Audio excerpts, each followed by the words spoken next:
बंधु माने आजिर एही कार्यक्रम को आपण मानकु स्वागत। आजिर एही कार्यक्रमटी बिछा राशि व्यक्ति विशेष मानक पई बहुत गुरुत्वपूर्ण अटे। कारण एही 19 एप्रिल ठारू अर्थात अक्षय तृतीया ठारू आपणकर जीवन रे एक बहुत बड़ परिवर्तन हेबा पई जाउछि। कारण 19 एप्रिल 2026 को शुक्र जे हेउचंती आपणकर सप्तम एवं द्वादश भावर अधिपति से आपणकर सप्तम भावरे गोचर करिवे एवं उच्चस्थ होइछिबे। एही गोचर 14 मई पर्यंत रहिबो। यह विवाह एवं पार्टनरशिप बिजनेस को प्रभावित करुथिबा एक समय को सूचित करे। एक क्षेत्र जेउठारे शुक्र मालव्य राजयोग गठन करिवे। याको पंच महापुरुष राजयोग मध्यरु सबुठारु शुभ बोली विवेचना करा जाय। यह आपणको वैवाहिक सुख सफलता व्यावसायिक सहभागिता आर्थिक समृद्धि एवं सामग्रिक सौभाग्य प्रदान करिबो। तथापि जेहेतु शुक्र आपणकर द्वादश भावर मध्य अधिपति अटंती एवं द्वादश भावटी खर्चर भाव मध्य होइथाय तो आपणकर एही समय खर्च वृद्धि मध्य होई पारे। तेणु म आपणको कहि रखुछि जे केबे भी आपण लाभ पाई सुजोग हाथ छड़ा करिवे नाही एवं केबे भी अजथा खर्च रे निजर पैसा को बर्बाद करंतु नाही। तो आज यही भिडियो रे म आपणको कहिबी जे आपण केउ सब सतर्कता अवलंबन करिबा उचित। तेणु आपण माने भिडियोटी को शेष पर्यंत निश्चय देखंतु एवं आपणकर जदि बिछा राशि होई थाए तो भिडियोटी को लाइक करी चैनल टी को सब्सक्राइब कर दियंतु एवं कमेंट बॉक्स रे भक्ति एवं श्रद्धार सहित जय श्री जगन्नाथ जय मां लक्ष्मी निश्चय लिखंतु। तो बंधु माने शुक्र आपणक कुंडली रे दुईटी गृहर अधिपति अटंती। प्रथमटी हेउची सप्तम भाव एवं द्वितीयटी हेउची द्वादश भाव। सप्तम भावटी आमर वैवाहिक जीवन जीवन साथी पार्टनरशिप बिजनेस आमर एई सब को नियंत्रण करे एवं द्वादश भावटी हेउची दूरयात्रा खर्च हॉस्पिटल एवं विदेशर स्थिति को नियंत्रण करे। तो वर्तमान शुक्र निजर स्वराशि वृष राशि रे गोचर करिवे। विशेषकर जेतेबेले शुक्र आपणकर सप्तम भावरे तांकर स्वगृह रे गोचर करिवे तो एठारे शुक्र मालव्य राजयोगर निर्माण करिवे। तो जेहेतु सप्तम भावटी विवाह एवं जीवन साथीर भाव अटे तेणु जो माने अविवाहित अछंती सेमानंक पई विवाह जोग खोलिजिवो एवं आपणक निकटको विवाह प्रस्ताव मान आसीबो। आपणकर इच्छा अनुसार आपणकर विवाह मध्य होइजिवो एवं जदि आपण विवाह करि सारिछंती तो आपणकर वैवाहिक जीवन रे सुख समृद्धि वृद्धि पाइबो। आपणक मध्यरे भल पाइबा बढ़िबो।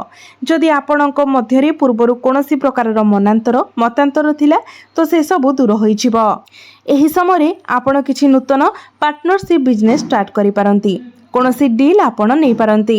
व्यवसाय एवं वाणिज्य कार्यकलाप विस्तार एवं अभिवृद्धि हेबो। आपणकर सामाजिक प्रतिष्ठा वृद्धि पाइबो एवं आपण आपणकर जीवन साथींकर परामर्श द्वारा लाभान्वित हेबे। जदि आपण विदेश रे रही किछि काम कार्य करूछंती किंबा अंतर्जातीय वाणिज्य करूछंती तो आपण लाभान्वित हेबे। यह व्यतीत आपणको समस्त प्रकारर भौतिक सुखर मध्य प्राप्ति हेबो।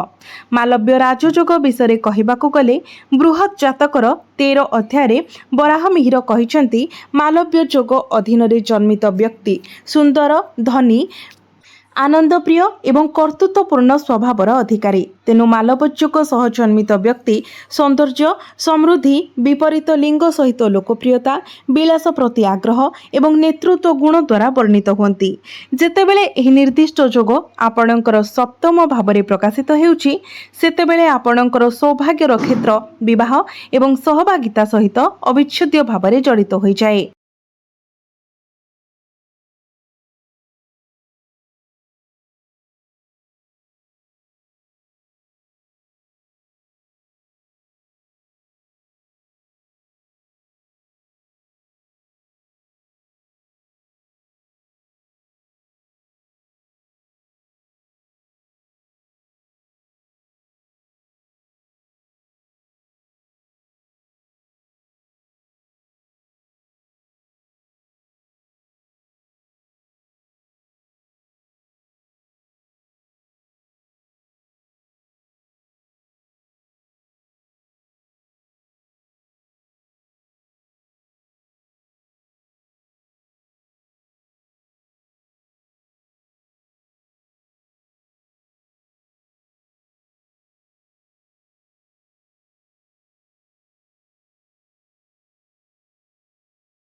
जहाँ बुझाए जे आपणकर जीवन साथी तांकर पर्सनाल एवं प्रोफेशनल लाइफ रे ग्रोथ करने को जाउछंती किंबा व्यावसायिक सहयोगी भाव में आपणकर आदर्श साथी को भेटिबा को निर्दिष्ट। एबे आसंतु जानिबा जे केउ तारीख रे आपन को केउ सब फल प्राप्ति हेबो। शुक्र हेउछंती आपणकर सप्तम एवं द्वादश भावर अधिपति। तो प्रथम पर्यायर एप्रिल 19 रु एप्रिल 27 पर्यंत एह निर्दिष्ट समय आपणकर वृत्तिगत जीवन पाई एक सुवर्ण जुग ठारू कम हेबो नाही। जेतेबेले सूर्य कर्तृत्व एवं शक्तिर स्वर्गीय सूचक शुक्र सहित एकत्र हो जाती तो विलास एवं कूटनीतिर सूचक आपण आपणकर कर्मक्षेत्र में निज पाई एक स्वतंत्र परिचय सृष्टि करिवे। जदि आपण वर्तमान चाकरी करूछंती तेबे आपणकर परिदर्शक किंबा बॉस आपणक कामर गुणवत्ता द्वारा प्रभावित होई पदोन्नति पाई